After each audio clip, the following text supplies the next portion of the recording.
welcome to Faith on Film, a program designed to keep you aware and informed on everything that's happening in the world of faith and family entertainment. I am here alone today. My co-host Holly McClure is on assignment. That sounded really cool. Like, remember 2020? Barbara Walters is on assignment. She can't be with us. Well, Holly is on assignment. She's very busy today, but I wanted to make sure and get this program going. So I'm going to do my best to carry this on my own. I hope I don't mess it up. Like nearly, 15, 16, 17 years ago or so, I attended a Christian media conference. I've been in the Christian media for many, many years. And I attended this conference, and I was so impressed and so motivated, so inspired, that I haven't missed a year since. I've been attending this conference every year. Eventually, I was honored and asked to be a part of the board. I accepted, I joined, and I've been a part of the board of this organization for, at least maybe 4 or 5 years or so. And so it's exciting for me to have the president of that organization with us today as our guest. The organization is ICVM, International Christian Visual Media. And the president, of course, is Paul Sirmons, who has been in the industry for many, many years. From what I know, he's directed, produced, written, and done all sorts of things in the film industry, or the episodic TV industry, I should say, with things like Falcon Crest and the Waltons, and I think Gunsmoke. I don't know if he's gone back that far, but anyway, he's been around for a long time. So welcome to the show, Paul Sirmons. How are you? Thank you, Isaac. It's wonderful to be here. I'm doing fine. And I'm happy to say, though I've been in this business a long time, everything I worked on was in color, and I did not do Gunsmoke. So, but I did start on the Waltons as a second assistant director, and did do shows like Falcon Crest. I moved up to a first assistant director on that. Did Quantum Leap, the first 2 years of Quantum Leap. 2 seasons of, or 3 seasons of Falcon Crest, to a couple of Our House, and just a lot of 1-hour dramatic TV series. It really taught me a lot about the production side of filmmaking. I worked with over 100 different directors in the 44 years I've been in the business. But the first 20 was as an assistant director, mainly, first AD in the Directors Guild, and then became an independent film producer, and that really was kicked off by a movie I did called The First of May with Julie Harris, Mickey Rooney, Charles Nelson Reilly, and Joe DiMaggio. Family film that was about a foster child that befriends an old lady in a retirement home. They run away together. It's all about what makes a family, and that it's love, not blood. And at we won 13 film festivals, but at 2 different film festivals, I had couples come up after saying they were considering adopting a child, and after watching the movie, it decided to do it. And that wasn't why we made the movie. That was like a surprise. So it showed me, that was God really getting my attention and saying, see the power of what you do. Up to that point, I'd been just being an assistant director, doing other people's stuff. And now, from that point on, I was much more particular about what I did and trying to find filmmaking directors that I could produce, help them get their project made. Now, were you a Christian at the time? Were you a Christian at the time already, or? I have been a Christian my whole life. I was raised in a Christian home, but I will say that I was, how they have lapsed Catholics? Well, I was a lapsed Christian. I had gone to LA, just gotten eaten up by the industry and the selfishness of it, and I bought into that, from college on. I was the wandering child, the lost child, and it was really the First of May that helped bring me back, and made me realize what we do has power, and that God put me here for a reason. And ever since then, it's been very exciting for me to be on this journey. And then I started looking for Christian filmmakers. And like you, went to these conferences, and one of them was ICVM, and I found there like a brotherhood and sisterhood of Christian filmmakers at every level, people, very experienced people, brand new writers, actors, directors, producers, editors, the whole thing. And they were all there because they wanted to be around like-minded people, and share what they've learned and learn from others. And that's what ICVM does. It's we now have what used to be just the ICVM conference is now branded as the Storytellers Conference. and we hold it every November, November 16th to 19th. And we've grown it. We've tried to make ICVM a year-round organization, and because one of our problems was that's all we did was the conference once a year. So we didn't have a lot of value to members outside of coming to that.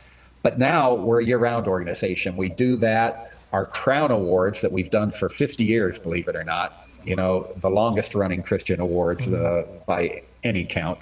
And this will be the 50th anniversary of it, the upcoming Crown Awards. We actually moved our award ceremony from our own conference to NRB, the National Religious Broadcasters Convention.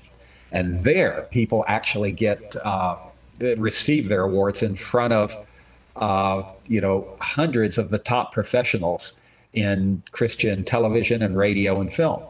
And we did that so that the people that win the Crown Award can actually do some marketing for their picture there. These are the people they need to get the word out about their film or about their documentary or about their music video or short film or whatever. So, and we do a quarterly newsletter now that's full of good information for filmmakers. And we're working on a virtual Latin Christian film market to reach into the rest of the world, because the I in ICVM is for international. We take that seriously. Yeah.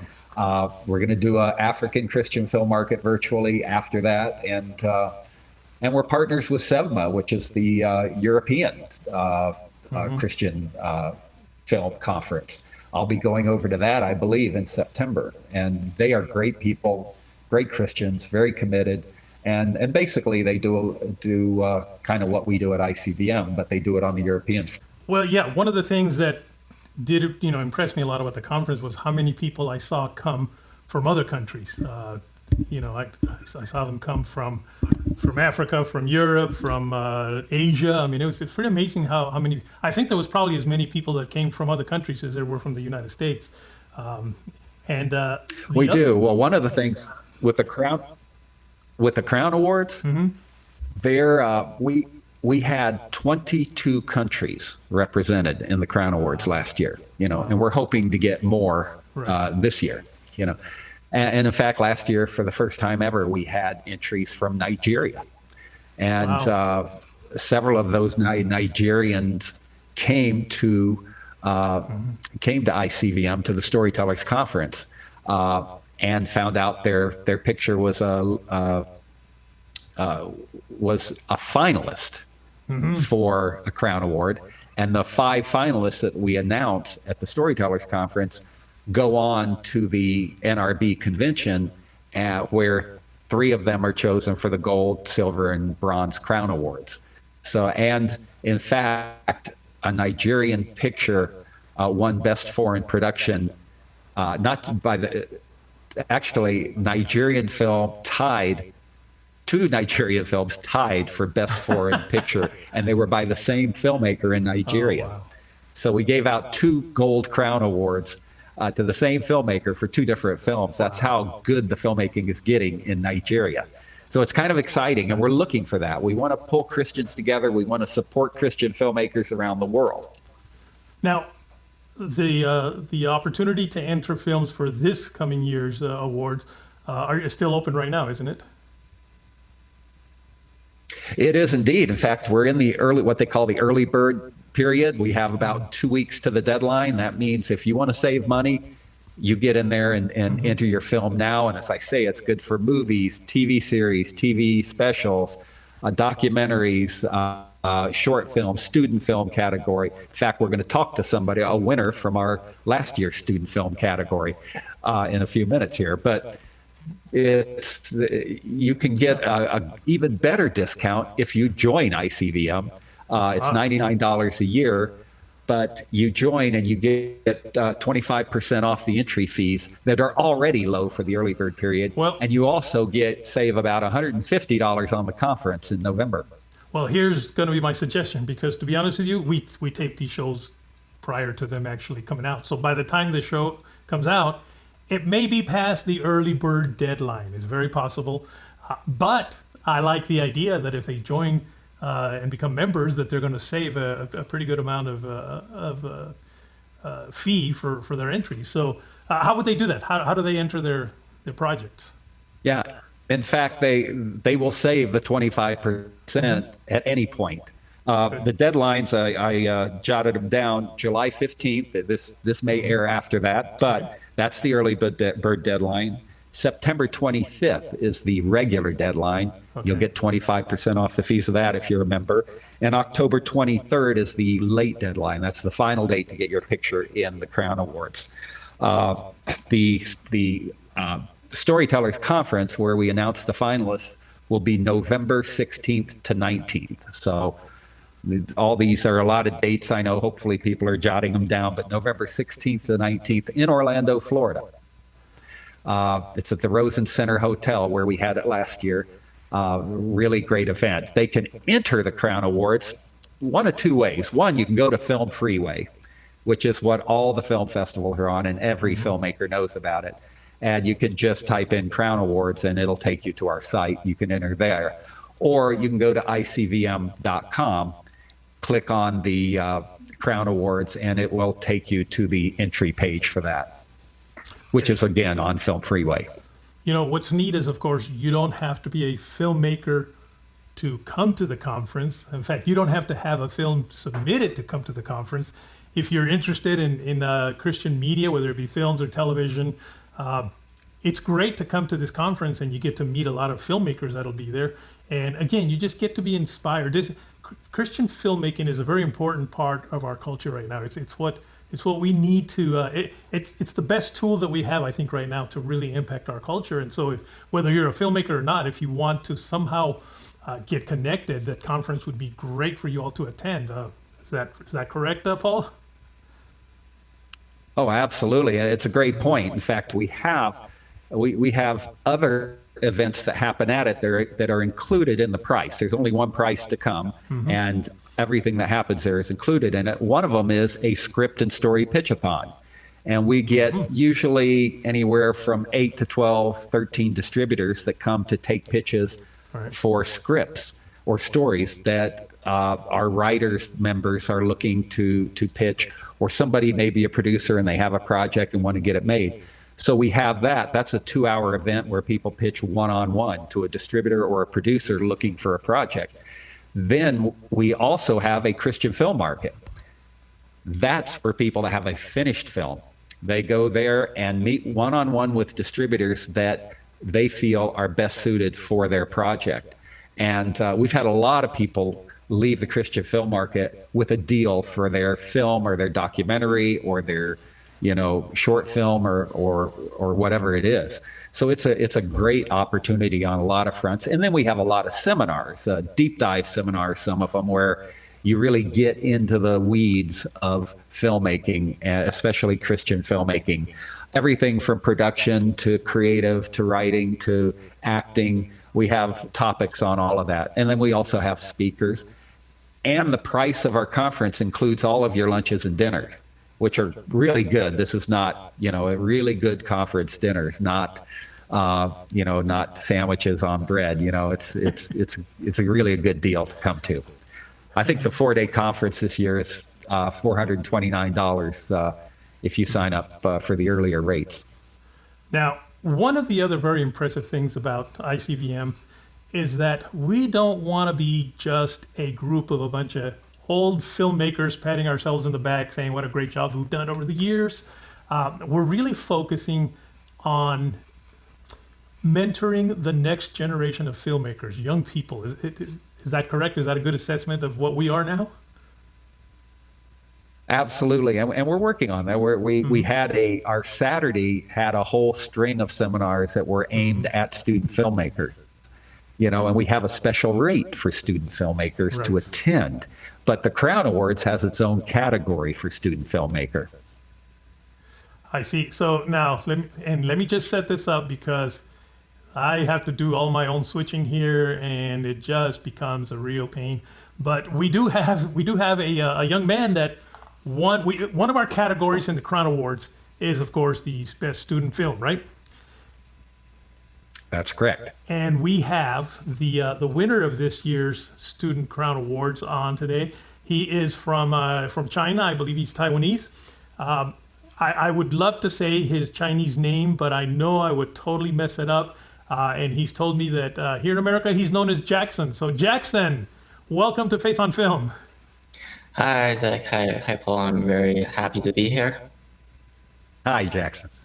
Thank you. Now, well, first of all, tell us a little bit about yourself. I mean, I mentioned you come from China, but tell us a little bit about your journey into filmmaking, why you're doing this. Is it only Christian films that you do? I don't know. Let us know all about who you are, Jackson. Okay. So I'm actually born in Taiwan. I moved over to China with my parents. So I basically grew up in Shanghai, China. And throughout the years, I think in my high school, I started get in touch with like video productions. It's like a really scrappy commercial project that we made in English class. But that actually got me into like, I think video production is really interesting, and I like editing videos. So that actually helped me to decide to pursue filmmaking for my undergrad studies. So later I came to the US. I studied in Pennsylvania State University for 4 years, studying film. And I think that actually gave me a really great base for filmmaking. Although I would say throughout the 4 years, I didn't really create anything that's like for myself. I'm basically learning, I'm helping other students, but I just have like a really strong passion, or even if it's like a mission or a vision. I think God is like trying to get me into this industry. Hopefully I can create something that is influential to not only Christians, also to especially for non-believers. Hopefully I can spread the gospel using this medium, and eventually I would like to serve my own people in China or in Taiwan. That would be my final goal. So that's basically it. Wow. I get very excited when young people understand and capture the vision that God has and the purpose that God has for them in their life. Because I believe your purpose is chosen by God from the minute you're conceived. Some people takes a little while for them to understand it and to realize what their purpose is. Some pick it up fairly early. I kind of knew what I was going to do when I was, I'm going to say, about 11 years old. There's other people that even younger than that have realized what their purpose is, and then they just, everything they do moves into that direction. Others, like Paul, it takes a while. No, I'm just kidding, Paul. For some, it takes a little while. But it's good to see folks like you that are kind of seeing what your purpose in life and in the talent that God has put in you. Do you believe God's put this talent in you? Of course, I believe that it's a gift, and I think I should really use this gift to serve God. And as I said, like during my undergrad years, I didn't really have that confidence in myself to do work. But after that, I think I continued my studies and moved to New York, where everybody's shooting. Every art is like really, really great over here. Have a lot of resources, which I pushed myself through many challenges. My own personality as like a very introverted person, I try to go out there and meet people. And even right now, I think every day I'm experiencing new challenges, but God has always been on my side. Even like right now, I'm here doing this podcast. I think it's part of the plan. It's part of getting me out there and doing more work for Him.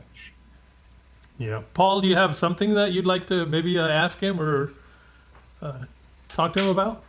I just was excited because we don't get many entries from China, to be quite honest. So it was very exciting to get that. I think you won a cash prize too, didn't you, with that Crown Award? Not really sure. I think it was like $250 or something. Did you forget to send him his check? $250 cash prize. No, I did not. That's how I know.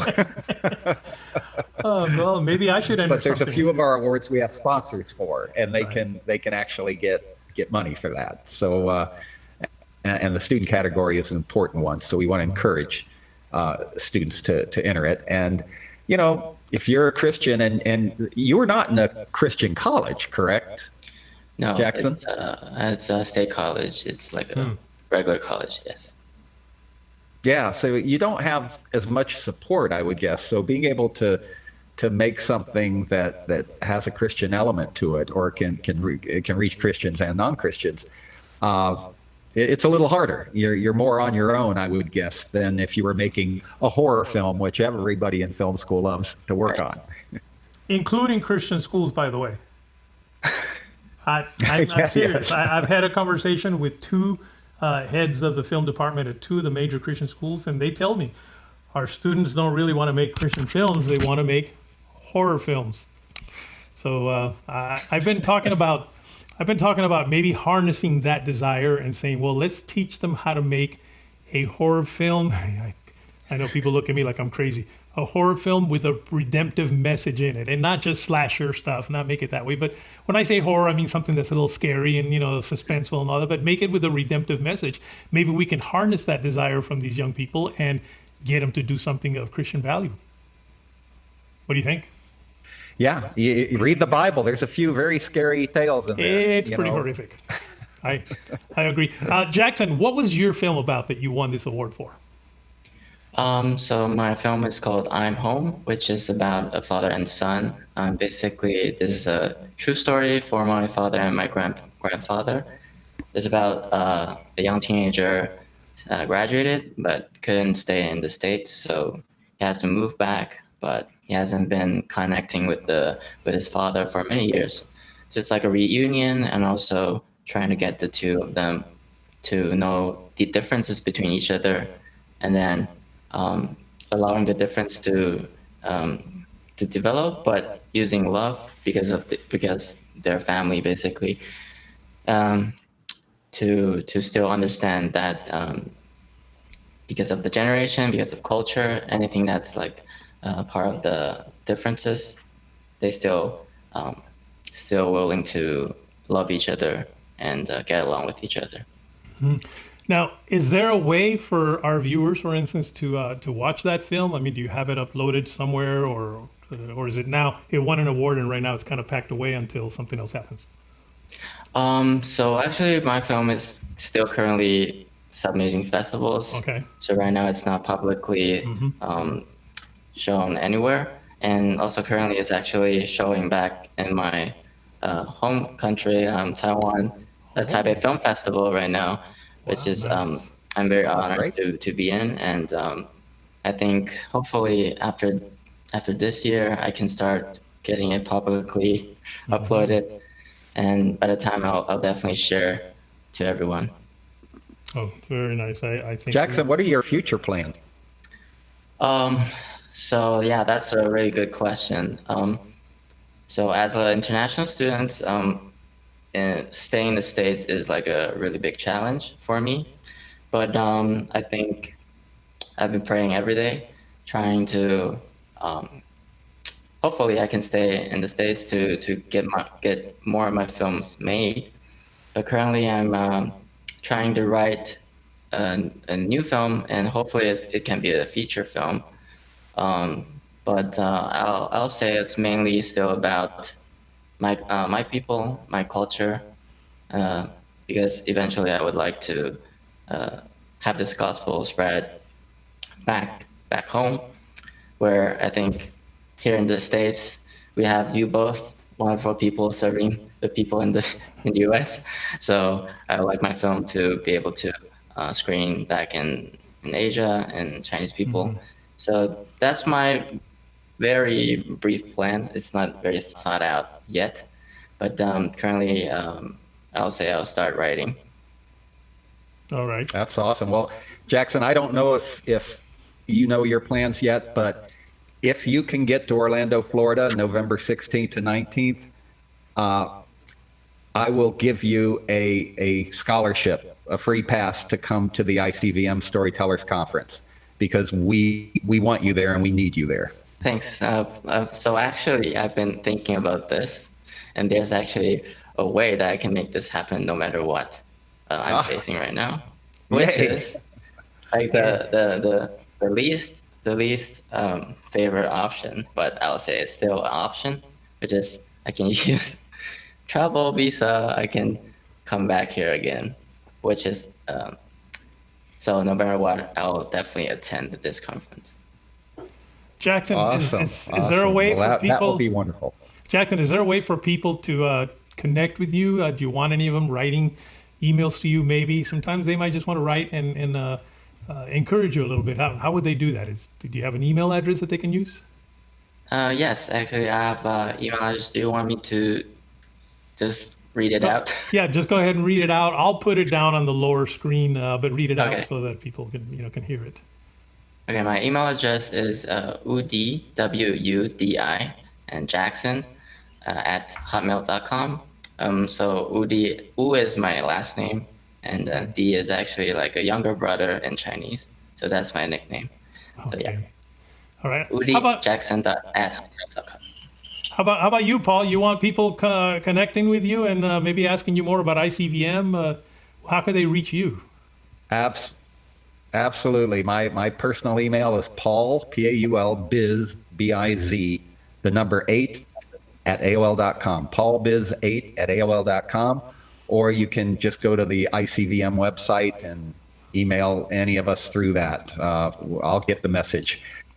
I do want to say that all of us at ICVM, for all we're doing, we're all volunteers. None of us are getting paid for that. So if it takes a bit for us to get back to you on something, have patience. We all have to make a living too, and we still want to make ICVM a blessing for all filmmakers. Whether you're starting, whether you're a student, whether you've been doing it a long time, you have been doing it a long time, contact us and ask us if you could lead a seminar or be a speaker or something like that. We would love to have you involved. We're really growing, and it's hard to do that on no budget, but we're going to do it. We're doing it, and God's at the forefront. Amen. Well, so glad to have had you guys on the show today. Folks, I'm just going to ask you to just, pray for Jackson, that all his vision really comes to life here, and that everything that he's needing to continue to do what he does just come through easily. All right. Well, Paul, thank you. Jackson, thank you so much for being on the show today. Folks, just want to remind you that you can write us at faithonfilmtv@gmail.com. That's faithonfilmtv@gmail.com. You can always follow us, of course, on Instagram, Facebook, and Twitter at faithonfilmtv. And I'm going to ask you for one more thing.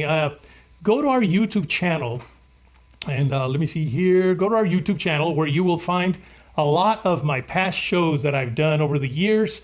To some great interviews with a lot of wonderful Christian filmmakers. And of course, check out the shows, but even at least just hit that little subscribe button. I think it's around here. Well, you'll see the button I think at the very bottom. When you see the show, you'll see the subscribe button. Just hit that subscribe. We're really looking to increase our subscriber base. It won't cost you anything. It's just so that you can get updates on anytime new shows come on. So go to YouTube and look for Faith on Film TV and hit subscribe. Well, until next week, folks, take care.